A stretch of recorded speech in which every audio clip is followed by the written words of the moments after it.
বাংলাদেশের মোটামুটি সকল স্কুল কলেজ বন্ধ হয়ে গিয়েছে, শীতকালীন বন্ধ প্লাস হচ্ছে বার্ষিক পরীক্ষা শেষ হয়ে গিয়েছে। তো সেই ক্ষেত্রে হচ্ছে আমার বাচ্চাদের স্কুল মানে মাদ্রাসা এখনো বন্ধ হয় নাই, যেহেতু একজন আবাসিক মাদ্রাসায় থাকে আর অন্যজন হচ্ছে বৃত্তি পরীক্ষা দিব।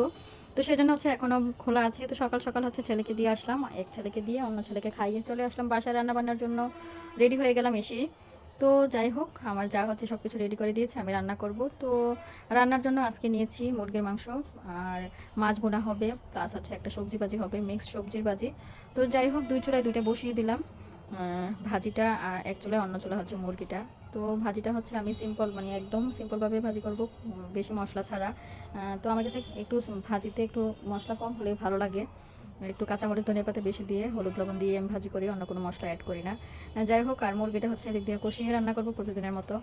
যেহেতু বাচ্চাদের জন্য প্রতিদিনের মুরগি রান্না করতে হয়, আসলে তো ঝামেলা করা হয় না আর কি। যাই হোক, আর তাড়াহুড়া থাকে, প্রতিদিনে তাড়াহুড়া থাকে, কারণ ছেলের জন্য নির্দিষ্ট সময়ে খাবারটা নিয়ে বের হতে হয়।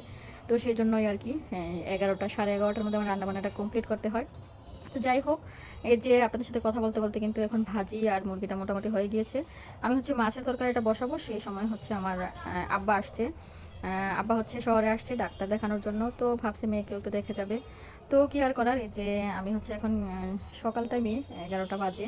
তো যাই হোক, আমার সব সময় হচ্ছে রুটি হচ্ছে একটু হালকা সেকে হচ্ছে বক্সে করে নর্মাল ফ্রিজে রেখে দিই, যাতে 2-3 দিনের রুটি একসাথে বানিয়ে। তো যাই হোক, এটা বের করে হচ্ছে ভেজে নিলাম, পরোটা ভেজে নিলাম, লাল আটার রুটি। আর গরুর মাংস ছিল, তো গরুর মাংসটা গরম করে দিলাম আব্বাকে খাওয়ার জন্য, সাথে কিন্তু সবজি বাজিটাও ছিল। তো এই যে আব্বা খাচ্ছেন। তো যাই হোক, আব্বা ভাতের চেয়ে পরোটাটা বেশি পছন্দ করে। আর যেহেতু সকাল টাইম, তো নাস্তার টাইমে বাড়ি থেকে নাস্তা করে আসছে, তারপরে হচ্ছে পরোটাই ভেজে দিলাম। যাই হোক, এখন কিন্তু আব্বা চলে গেছে, আব্বাকে বিদায় দিয়ে আবারও এখন চলে আসছি রান্নার কাজে। তো এই যে মাছগুলো ভেজে নিচ্ছি, এগুলো নাকি মিনি মাছ আনছে। তো যাই হোক, রান্নাবান্নাগুলো এভাবেই শেষ হয়, কাজকর্মগুলো সারাদিনের আপনাদের সাথে শেয়ার করি। মাছটা হচ্ছে আমি টমেটো দিয়ে ভুনা করব, ভুনা না একটু ঝোলঝোলি করেছি আজকে, মুরগিটাও ঝোলঝোল করেছি, মাছটাও ঝোলঝোল করেছি, কারণ হচ্ছে আজকে ডাল রান্না করি নাই, তো ভাবলাম একটু একটু ঝোলটা বেশি দিই। তো সাথে কিন্তু 2 পিস পাঙ্গাস মাছও ছিল, ভাবছিলাম মুরগি রান্না করবো না, ছেলেদেরকে যদি মাছ খাওয়াতে হয় কোনো রকম। তো যাই হোক, মুরগিও রান্না হয়েছে। এদিক দিয়ে হচ্ছে আমি অন্য পাতিলে ঢেলে নিলাম মুরগিটা।